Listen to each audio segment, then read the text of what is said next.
Hello, everybody, and welcome to Apollo Spacecraft 205. We're sitting on the launch pad and about to begin our entry monitoring system checkout. The entry monitoring system is this box you see right in front of you with this chart recorder. It serves several extremely important functions. These functions are counting your delta V for burns. This works with both the SPS and the RCS. When on SCS, the EMS, I believe, but don't quote me on it, I do believe that the EMS can provide an engine cutoff signal when it reaches 0. So if you use the thrust on SPS method, not the SPS direct on, but the thrust on SPS SCS method for SPS burns, you will get an automatic cutoff provided by the entry monitoring system.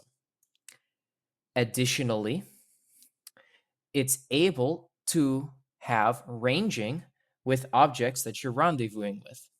Now, this is not in Apollo 7. This option is not here in Apollo 7. It's non-functional because there is no LEM, and also the VHF system wasn't ready yet.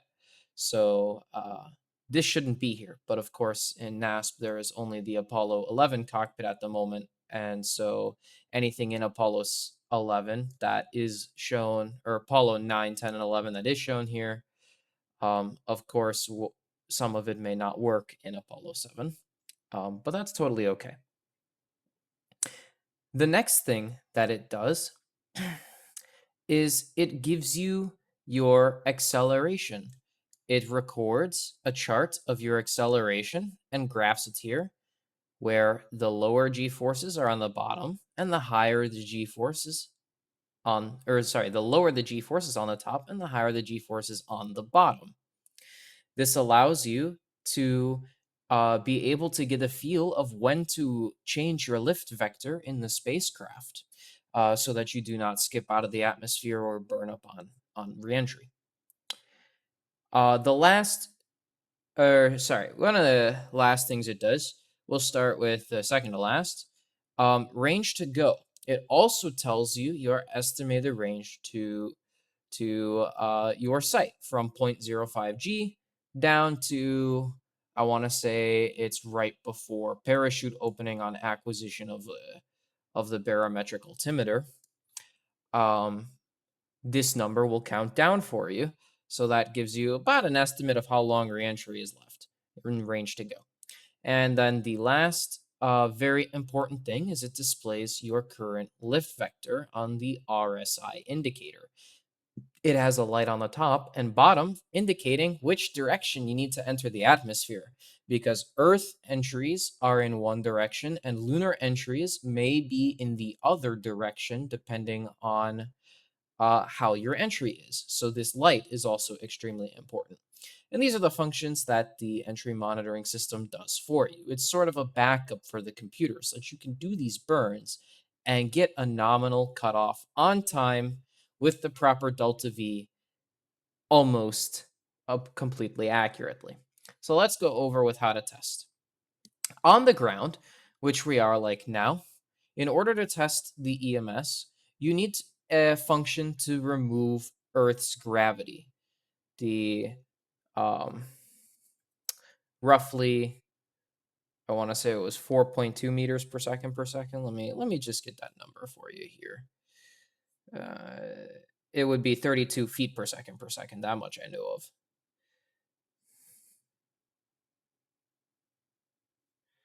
Was 4 point.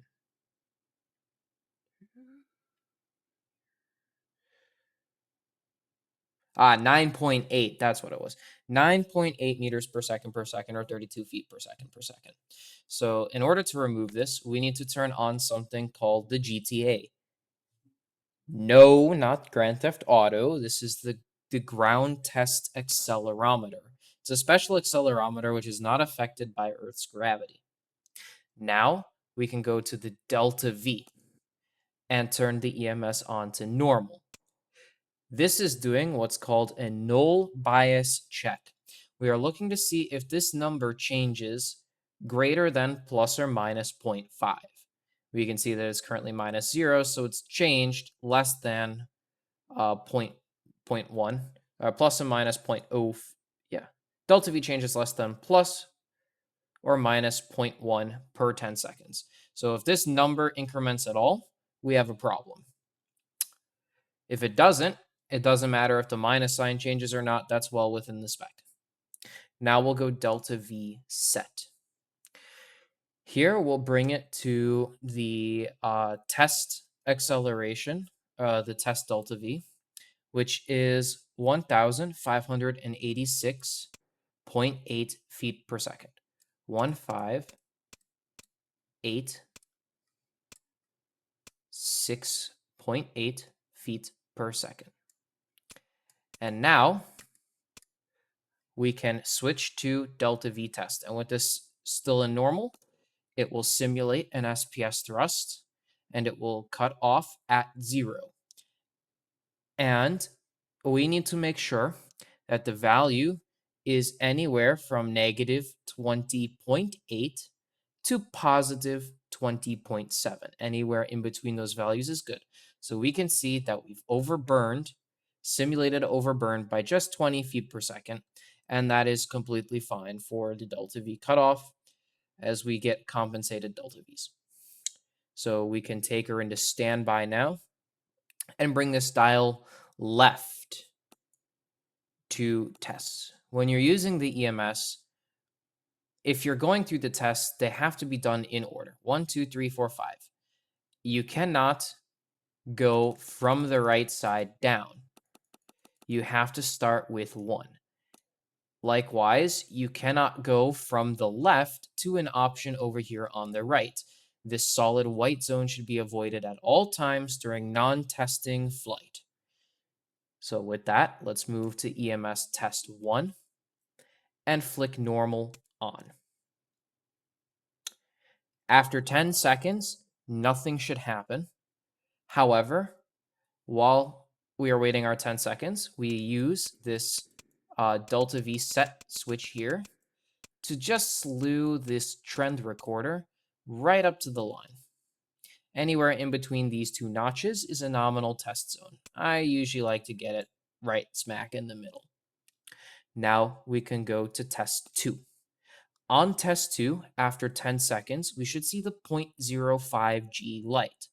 0.05G light turns on atmospheric interface. This is when things start to pick up and everything comes to life on the EMS during entry, and you start rolling and you get G buildup. That's this light. When we verify that this light works after 10 seconds, we move to test 3. Now this light should remain on, and after 10 seconds, we should get the lift vector down light, or this one right here, the thicker square. Exactly. If that's working properly, we can set our range to go to 58 nautical miles. And now run test 4. Test 4 will count the G acceleration as well as the stop at 0 range to go. So here's the G trend recorder. And we can see it bottoms out, it maxes out, and now at 0, it stops recording. Perfect. This should stop anywhere between negative 0.2 and positive 0.2. Anything less than that or greater than that is unacceptable. Now on test 5, the scribe traces up, but not to the maximum, just to 9G. And from 9G to 0.28G and stops. And the lift vector uplight after 10 seconds will remain on. Now, the last test, excuse me, that's cryo pressure here because we don't have our heaters on. We're on the pad, so this is A-okay. Now, the last test is actually setting it to range set and making sure that this scribe comes to the maximum value, which is 0G. Take her into standby. All lights are out, and come left to off. Once that's done, you can take the ground test accelerometer off and close the guard. It is no longer needed and will never be used ever again for the duration of the flight. Thank you for watching.